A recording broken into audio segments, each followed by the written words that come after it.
Your first $5,000 online is the hardest money you will ever earn.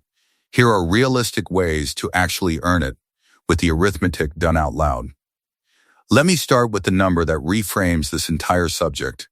At $25 an hour, $5,000 is 200 billable hours. That is the whole thing. 200 hours is 40 weeks at 5 hours a week. 20 weeks at 10. At $50 an hour, it is 100 hours, which is 10 weeks of 10-hour weeks. Nobody makes a thumbnail out of that, because 40 weeks of 5-hour weeks does not photograph well. It is also the only version of this that has ever been true. Quick disclaimer before we go further. This channel is educational. I am not a financial advisor or a tax professional. I do not know your situation, and nothing here is a business or tax recommendation. No income is promised or implied anywhere in this video. Everything is verified against a primary source and current as of recording. Check anything that matters with a professional you actually pay. No face. No courses. No bees. Nothing is sold to you here.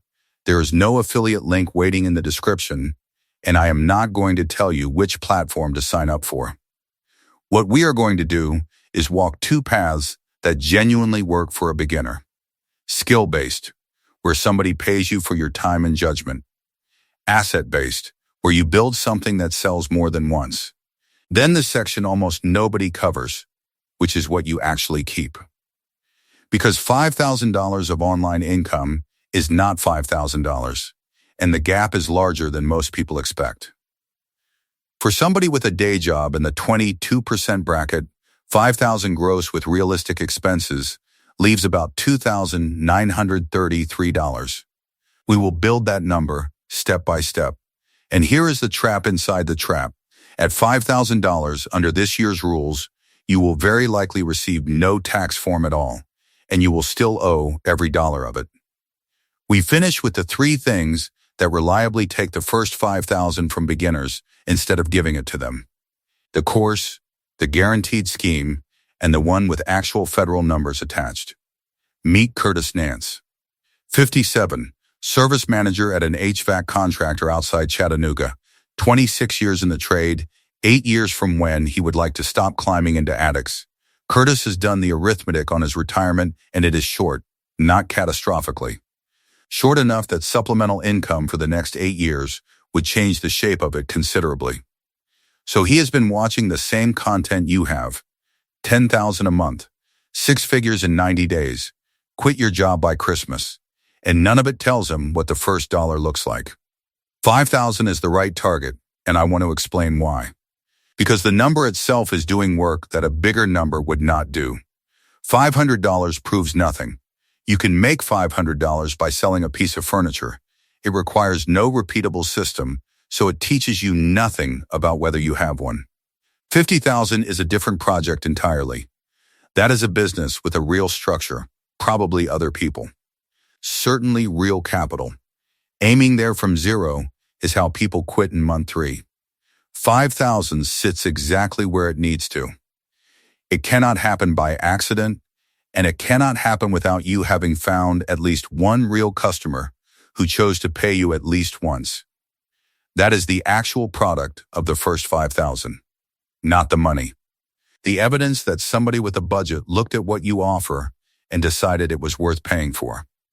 Everything after that is scaling a confirmed thing. Everything before it is guessing. Almost everyone who fails at this fails because they tried to scale before they confirmed anything.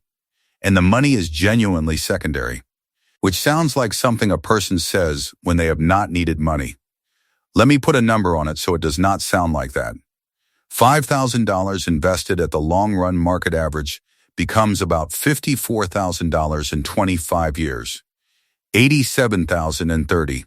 That is what one first $5,000 is worth if you never earn another.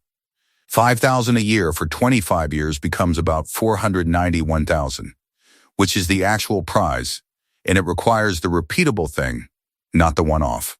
Those figures use 10% nominal annual compounding, which is this channel's standard convention. They are before inflation, and they assume the money gets invested rather than spent. So Curtis writes 5,000 on a piece of paper, and underneath it he writes the only two questions that matter.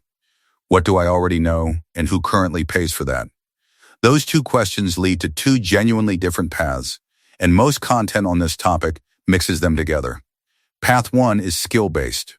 You sell your time and judgment. Path 2 is asset-based. You build a thing that can be sold more than once. Nearly every legitimate online income idea is one of these two. Skill-based means somebody pays you to do something.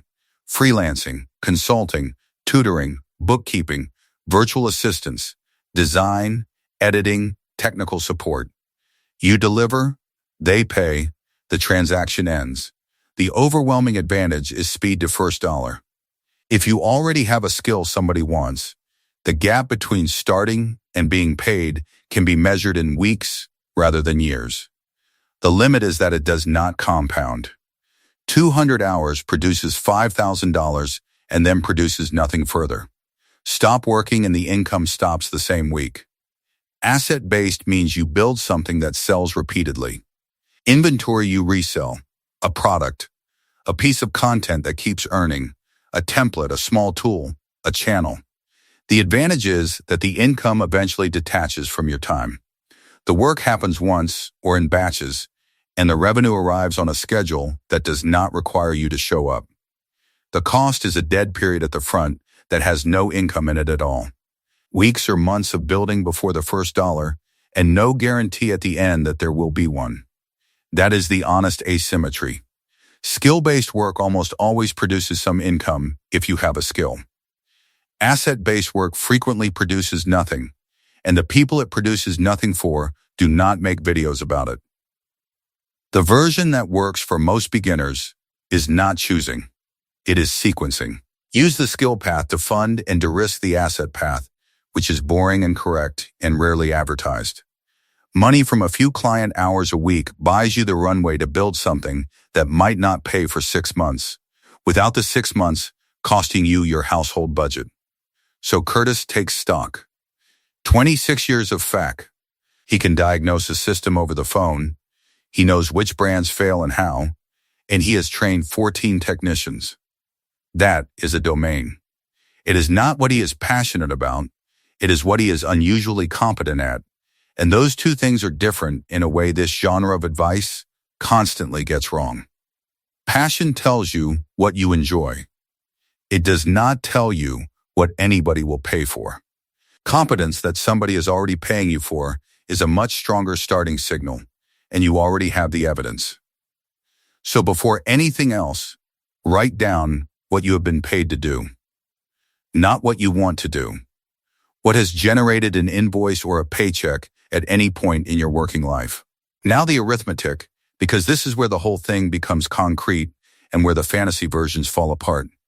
Everything on the skill path reduces to rate times hours. At $20 an hour, $5,000 is 250 billable hours. 50 weeks at 5 hours a week. Basically a year of Saturday mornings. At 25, 200 hours. 40 weeks at 5 a week, or 20 weeks at 10. This is the realistic zone for general work with no specialization attached. At $40 an hour, 125 hours. 25 weeks at 5 hours a week. This is where genuine domain expertise starts to show up in the rate. At 50, 100 hours. 10 weeks at 10 hours a week. At 75 an hour, it is 67 hours, which is under a month of part-time work. Now the word I have been repeating on purpose. Billable. Every one of those figures counts only hours somebody paid for, and that is not how your time will actually go. In the early months, expect to spend at least as much unpaid time finding work as you spend doing it. Writing proposals, answering inquiries, having conversations that go nowhere. So 100 billable hours might be 200 actual hours in month 1. That ratio improves substantially as repeat clients replace new ones, and repeat clients are the entire game. Look at the spread again. $20 an hour is 250 hours. 75 is 67. The rate is the lever, and it is 4 times more powerful than working harder. There are exactly two ways to charge more. Be more specialized or be more certain. Specialization means a narrower problem. Certainty means the client believes you will actually deliver. I do bookkeeping as a $25 an hour sentence. I do bookkeeping for HVAC contractors who run their own service scheduling is a considerably more expensive sentence, and it is the same work. For a sense of what skills are worth generally, the median annual wage across all American workers was $49,500 as of May 2024. In educational occupations, the group median was $59,220. High school teachers, $64,580. Post-secondary teachers, $83,980. And the caveat that content on this topic almost always omits. That wage survey does not collect data on self-employed workers at all. Those figures describe employees, not freelancers. One more useful anchor. On the largest professional freelance marketplace, the most hired skills year after year are full-stack development, general virtual assistants, data analytics, and graphic design. Notice that none of those are exotic. The volume of paid work sits in ordinary competence delivered reliably, which is both the least exciting and the most encouraging fact in this entire video. So what does somebody actually sell? This is where most beginners freeze, because the gap between having a skill and having an offer is bigger than it looks. A skill is something you can do. An offer is a specific outcome for a specific kind of person at a specific price. Nobody buys a skill. Everybody buys an outcome. So the formula is three parts. Who exactly? What result? How much? If any of the three is vague, the sentence stops being an offer and becomes a hope. Curtis's first draft was, I can consult on VAC. That is not an offer. Nobody wakes up wanting HVAC consulting. It has no buyer, no outcome, and no price. His second draft. I review service quotes for homeowners before they sign and tell them what is actually necessary and what is padding. $150, turnaround in 2 days. That is an offer. There is an identifiable person with an identifiable problem, a defined outcome, a price, and a timeline. It also uses the exact knowledge he already had. At $150, 34 of those gets him to $5,000. Roughly 3 a month for a year, or 2 a week for 4 months if it works. That shape generalizes. A retired nurse who reviews hospital bills for errors, a former HR manager who rewrites resumes for people over 50, a retired teacher who tutors one subject to 1 grade level. Tutoring deserves specific mention because it is the fastest path from experience to income that exists for anyone who has ever taught anything, and it has no setup cost at all. The same narrowing rule applies. I tutor math as a commodity. I prepare 11th graders for one specific standardized test section is a service with a defensible price. You do not need a teaching credential to tutor privately in most contexts, though requirements vary by state and by platform, and anything involving schools or public funding has its own rules. The other reliable category is the unglamorous back office. Bookkeeping, scheduling, invoice chasing, data cleanup, customer email. Small businesses drown in this, and they pay to stop drowning. Boring work has less competition, more repeat business, and clients who care about reliability rather than brilliance. Reliability is a thing a 57-year-old has in genuinely large supply. Now the honest obstacle. The first client is harder than everything that follows combined because you have no evidence and no reviews and no referrals. The standard solution is one deliberately underpriced or free engagement in exchange for a written result and permission to describe it. One documented outcome, then you charge properly. The trap is staying there. Do it once, twice at most. People who do free work for a year are not building a business. They are practicing a hobby with extra steps. Now the asset path, and the cleanest version of it for a beginner. Meet Yvette, 62, retired school librarian, who has been reselling since about 6 months after she stopped working. Reselling is the most underhyped path in this entire subject. mostly because you cannot sell a course about it convincingly. It is physical, it is slow, and the arithmetic is completely visible. And visible arithmetic is exactly what a beginner needs. Every sale has 4 numbers: what you sold it for, what it cost you, what the platform took, and what shipping and packaging cost. Take a $40 sale. Cost of goods, $8. Marketplace fee at 13%, $5.20. That leaves $26.80 before you have shipped anything. $26.80 per item means 187 sales to reach $5,000. That is 3.5 sales every week for a full year. And I have not deducted shipping or packaging from that because they vary enormously by item. Deduct them, and your real number is meaningfully higher than 187. Move up in price, and the arithmetic improves fast.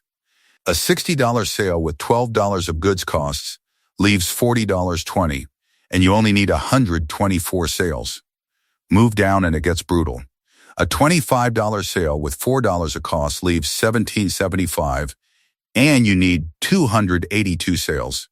5.5 a week, every week, all year. And here is the thing that kills low-priced reselling.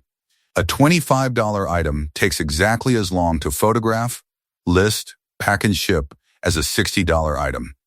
The work does not scale with the price, so run it as an hourly rate. If a listing takes you 20 minutes end-to-end, 3 items an hour, at $17.75 each, you are working for about $53 an hour before sourcing time. Then add sourcing. The hours spent finding inventory worth buying are unpaid, invisible, and for most people the largest single time cost in the entire operation.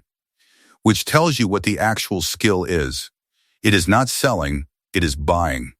Knowing what a thing is worth before you own it is the whole business, and it takes months to develop. Yvette sells one narrow category she genuinely knows, which is out-of-print reference books and library discards. She can price them from across a room because she spent 30 years around them. One honest constraint that separates this from the skill path. Reselling requires capital. Not much, but not zero, and the money is tied up in inventory that may not sell for months. So a rule. Start with money you can afford to have sitting in boxes in a spare room for a year. If you cannot afford that, do the skill path first and come back to this with the proceeds. The other asset path is content. Writing, video, audio, a newsletter, templates, a small digital product. Build it once, and if it works, it earns without you being present. This is the path with the highest ceiling, and by a very wide margin the highest failure rate, and I am going to be blunt about that before we discuss any of the upside. The overwhelming majority of content produced with the intention of earning money earns nothing at all. Not a little. Nothing, and the people it earn nothing for are invisible to you by construction. The realistic timeline is also different by an order of magnitude. Skill work pays in weeks. Content, if it pays at all, typically takes many months of consistent output before anything meaningful arrives. So why do it? Because the piece you publish in month 2 is still working in month 30. Skill work stops the day you stop. Content accumulates, and accumulation is the only thing that ever produces leverage. The version most likely to produce a first 5,000 is not an audience play at all. It is a small, specific, paid product sold to people who already have the problem. A spreadsheet that does one annoying calculation. A guide to one specific process. A set of templates for one industry. Small, unglamorous, and sold rather than given away for attention.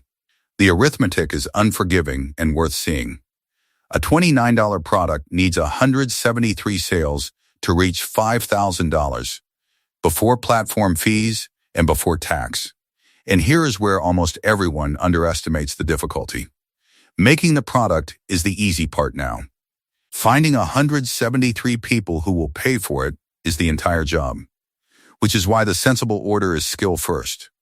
Do the client work, learn precisely what people struggle with by being paid to fix it, then build the product for the problem you kept seeing.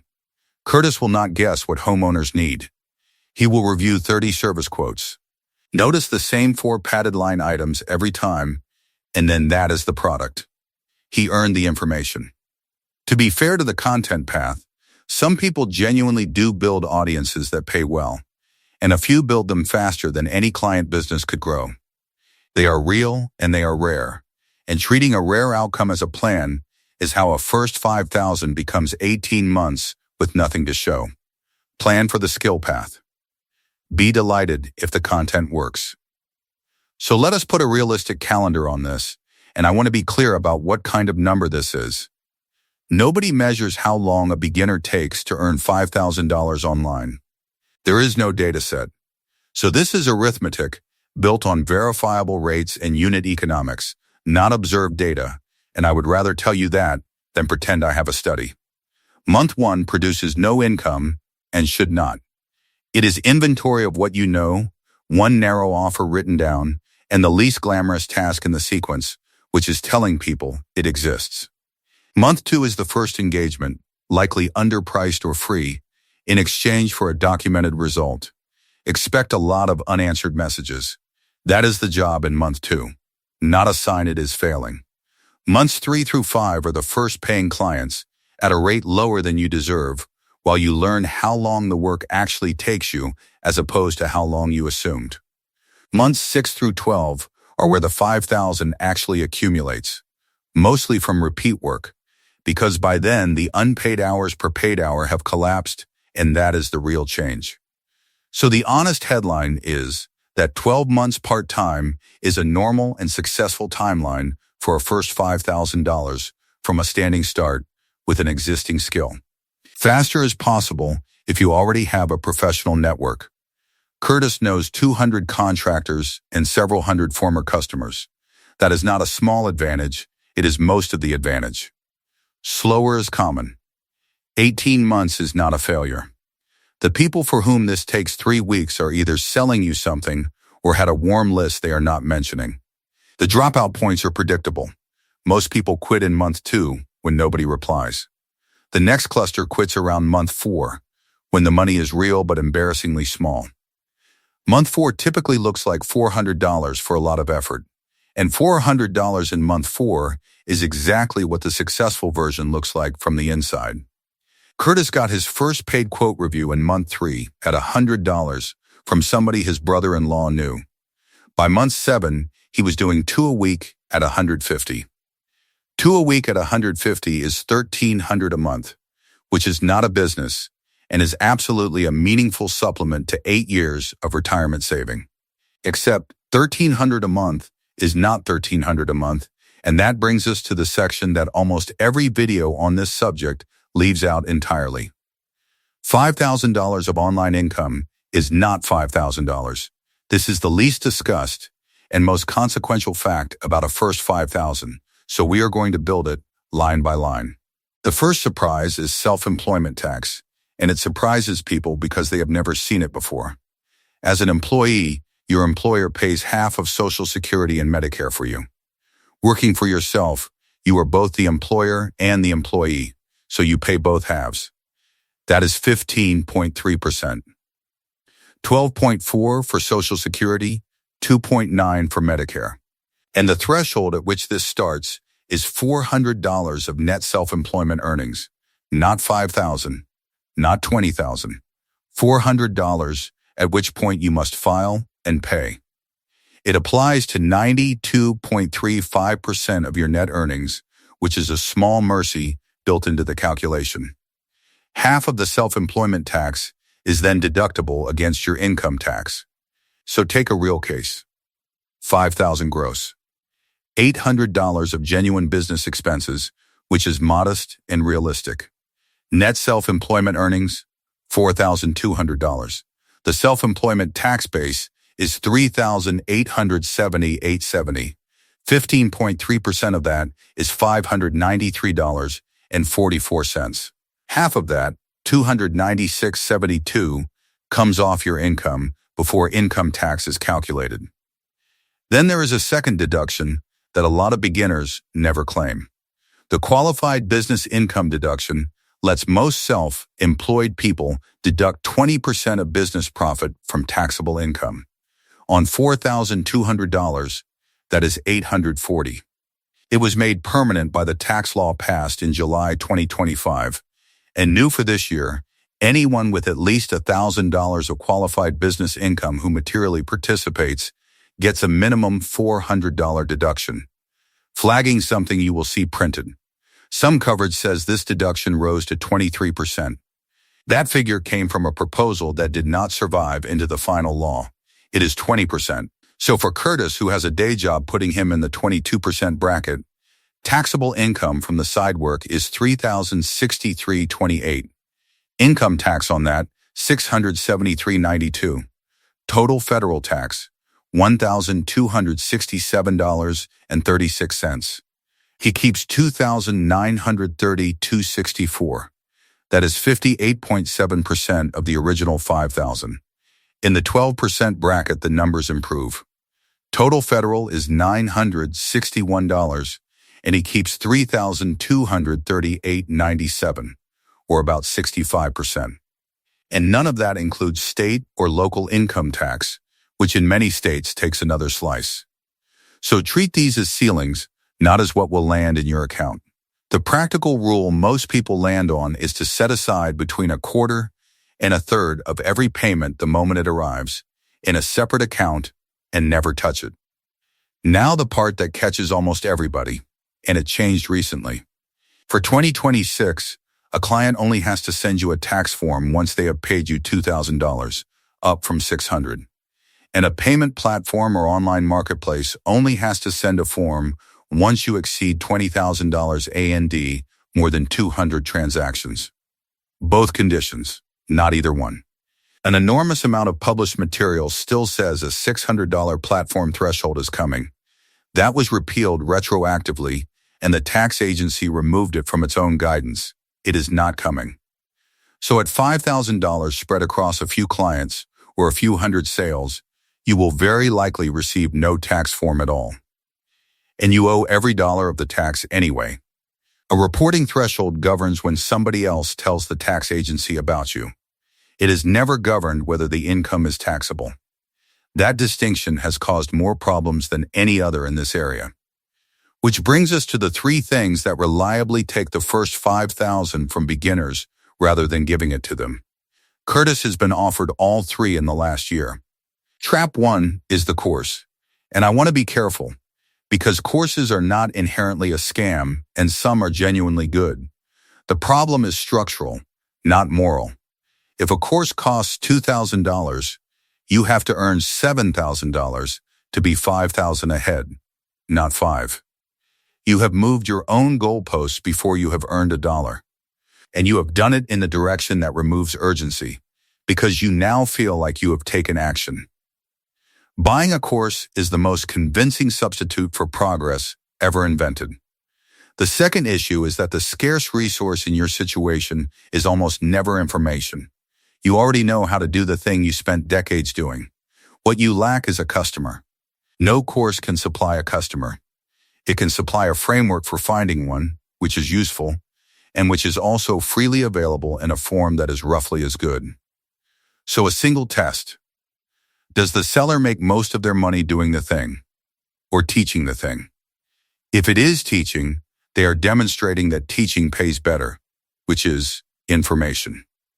Second test. Is the price a fixed number you can see before you talk to anybody? Anything requiring a call to discover the price is priced to your circumstances, not to the product. And the rule that solves most of this. Do not buy anything until you have earned your first dollar. Once you have a real customer, you will know exactly what you actually need to learn. Curtis spent nothing in his first 7 months. Somebody who bought a $2,000 program in month 1 and did the identical work is $1,300 behind him permanently.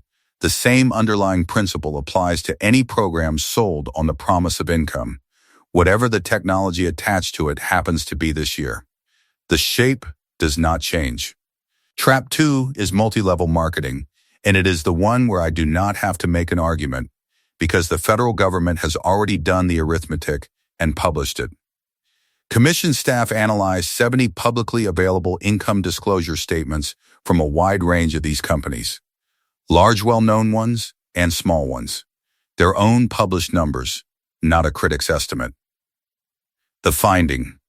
Most participants made $1,000 or less per year. That is under $84 a month, and the report notes that figure may not account for expenses. In at least 17 of those 70 companies, most participants made no money at all, not a small amount. 0 from their own disclosure documents. Run that against the number this entire video is about. At $84 a month, reaching $5,000 takes 60 months, 5 years, before you deduct a single expense. The staff report also documented how the disclosures were presented, emphasizing the high amounts earned by a small number of participants, leaving out or downplaying the percentage who made nothing, presenting income data in confusing ways, and ignoring participant expenses, even though the report notes that in many of these companies, expenses can and often do exceed income. A large consumer study from 2018, and I am flagging its age deliberately, surveyed Americans who had participated. More than 20 million people have at some point. 90% joined to make money. 47% lost money. 27% made no money. That is 73% who finished at 0 or worse. And among the roughly quarter who did make a profit, more than half earned less than $5,000. Read that against the title of this video. That is the ceiling for most of the winners. 2/3 said they would not join the same or another one again. About 1 in 13 American adults has tried at some point. One more finding that changes how this should be discussed. Factors correlated with joining included single parenthood, low household income, and a recent bankruptcy, layoff, or other negative life event. So this is not a story about people making poor decisions. It is a story about a recruitment model that targets people at the exact moment they most need money and least have time to check. And if you are in one right now, none of this is aimed at you. Money already spent is spent, and the worst outcome is spending more, chasing it back. Your inventory is not an investment. Trap 3 is anything using the word guaranteed. Guaranteed returns, guaranteed placements, guaranteed income. There is no legitimate context in which small-scale online income comes with a guarantee.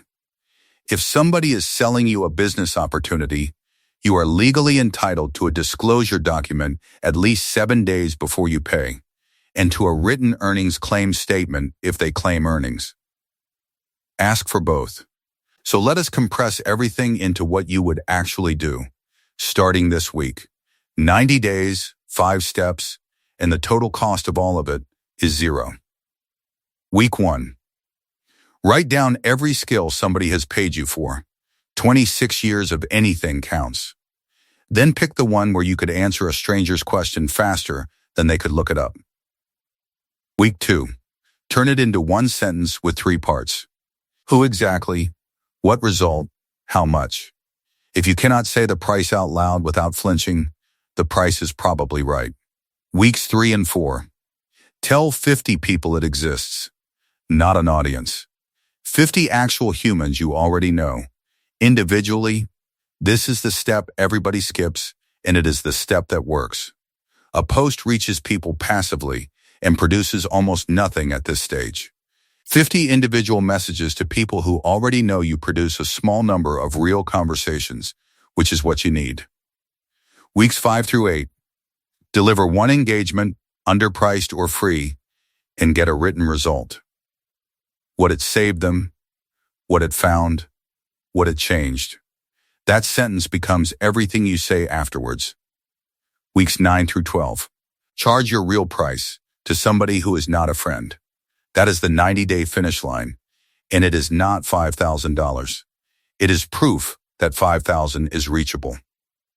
Running alongside all of it, one habit. From the first payment, move a quarter to a third into a separate account and do not touch it. Set it up before the first dollar arrives, not in April. And keep a record of every business expense from the beginning. Every deductible dollar reduces both your income tax and your self-employment tax, and reconstructing it later never works.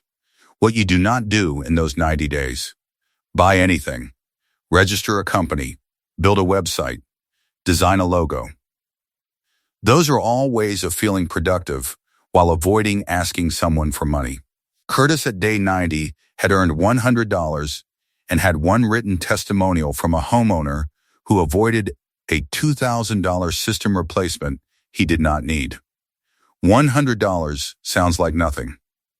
It is the single most important $100 in this entire video because it converted a theory into a confirmed fact about the world.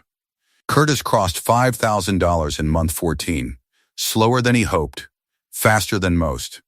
And the money was, as promised, the least valuable thing he got out of it. So, your first $5,000 online, 200 billable hours at $25 an hour, 100 at $50, 187 sales at a $40 price point. Skill-based work pays quickly and stops when you stop. Asset-based work pays slowly or never and compounds if it works.